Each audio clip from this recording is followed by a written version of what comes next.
늘 살고 지고 영원한 주님 내 승리의 주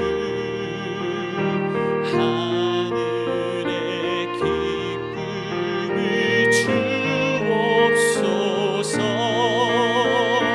어떠한 고난이 닥쳐와도 만유의 주여 소망 되소서.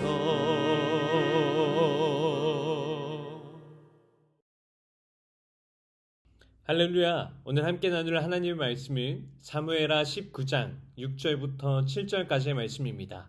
함께 읽겠습니다. 이는 왕께서 미워하는 자는 사랑하시며 사랑하는 자는 미워하시고 오늘 지휘관들과 부하들을 멸시하심을 나타내심이라. 오늘 내가 깨달으니 만일 압살롬이 살고 오늘 우리가 다 죽었더면 왕이 마땅히 여기실 뻔하였나이다. 이제 곧 일어나 나가 왕의 부하들의 마음을 위로하여 말씀하옵소서. 내가 여호와를 두고 맹세하옵나니 왕이 만일 나가지 아니하시면 오늘 밤에 한 사람도 왕과 함께 머물지 아니할지라.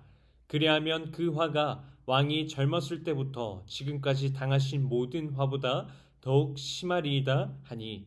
아멘. 오늘 우리가 함께 보고 있는 이 말씀은 압살롬의 반역이 끝난 직후의 장면입니다. 이 사건은 다윗의 인생에서 가장 큰 위기 중 하나였습니다.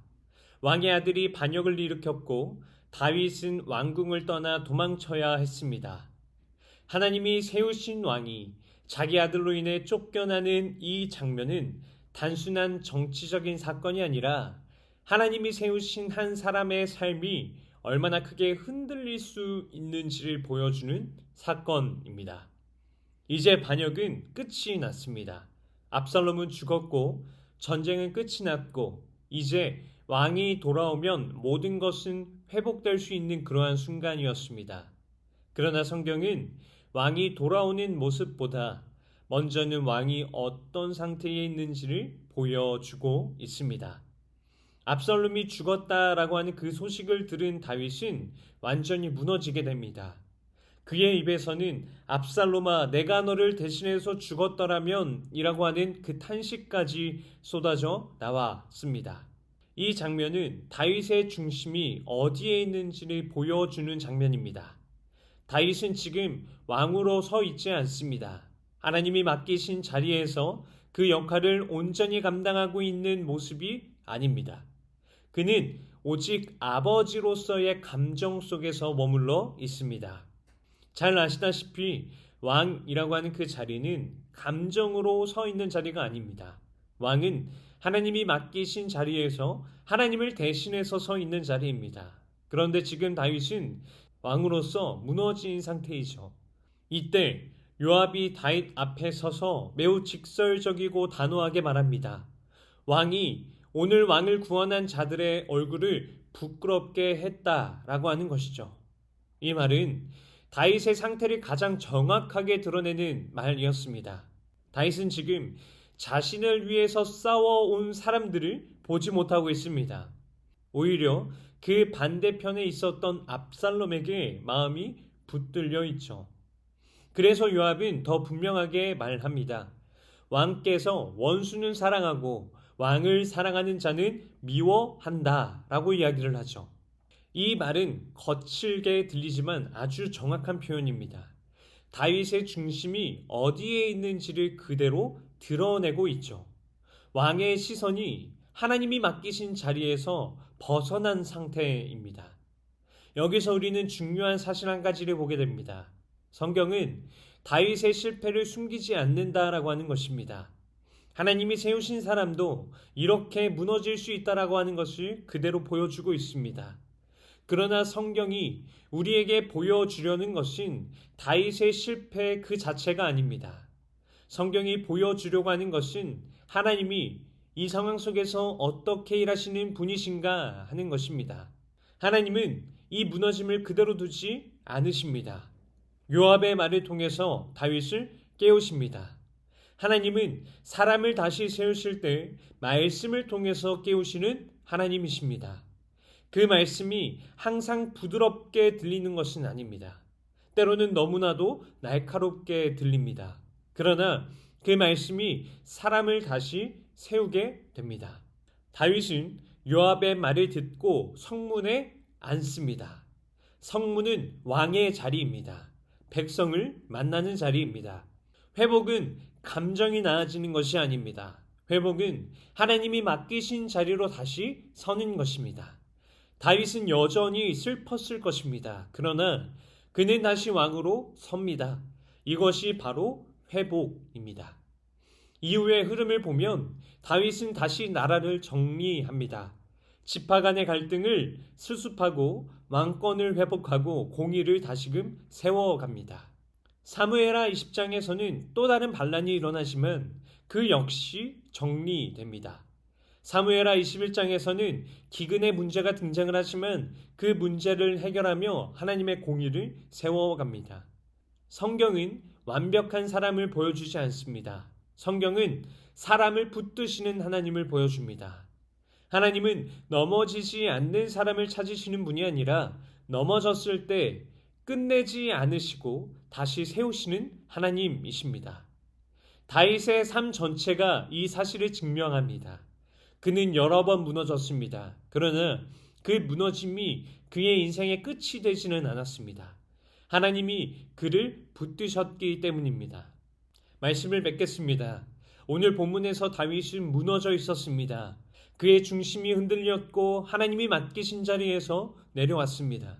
그러나 중요한 것은 그 무너짐이 끝이 되진 않았다라고 하는 사실입니다. 끝이 나지 않은 이유가 무엇입니까?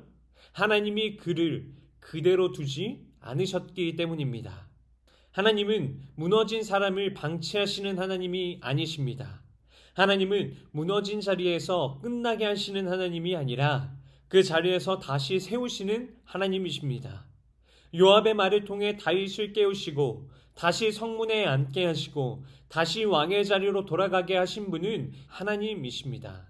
다윗은 스스로 회복한 것이 아니라 하나님이 그를 회복시키신 것입니다. 신앙은 내가 얼마나 무너지지 않느냐에 달려있는 것이 아닙니다. 또한 내가 얼마나 강한 사람이냐 하는 것에 달려있는 것도 아닙니다.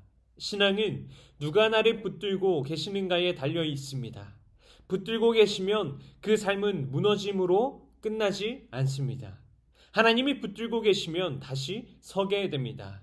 하나님이 세우시면 다시 일어서게 됩니다. 오늘 본문은 다윗의 사건으로 끝나지 않습니다. 이 말씀은 지금도 동일하게 하나님이 어떤 분이신지를 보여주고 있습니다. 그러므로 우리가 붙들어야 할 것은 내 자신이 아니라 하나님 그분 한 분입니다. 우리가 의지해야 할 것은 나의 상태가 아니라 하나님입니다.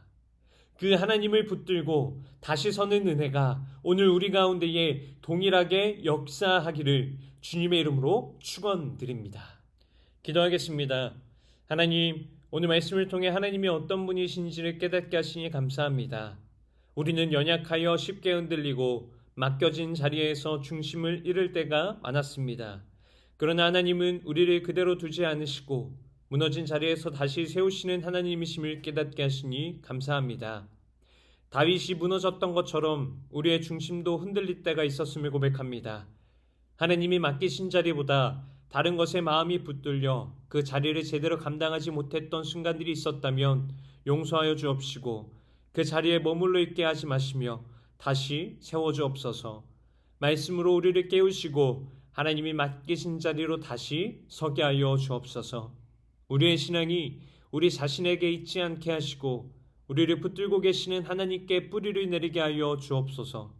무너짐이 끝이 되지 않게 하시며 하나님 안에서 다시 시작되는 삶이 되게 하여 주옵소서.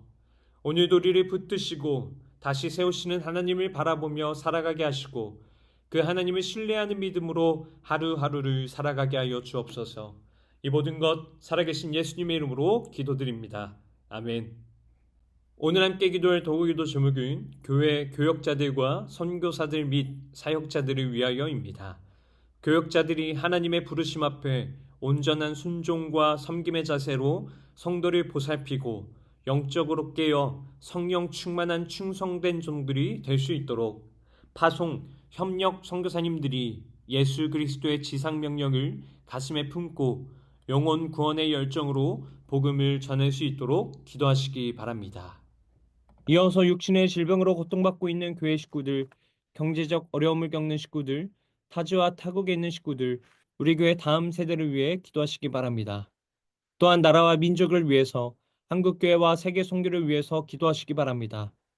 끝으로 오늘도 주님과 깊이 교제하시는 하루가 되길 소망하며 각자의 기도 제목을 놓고 기도하시겠습니다.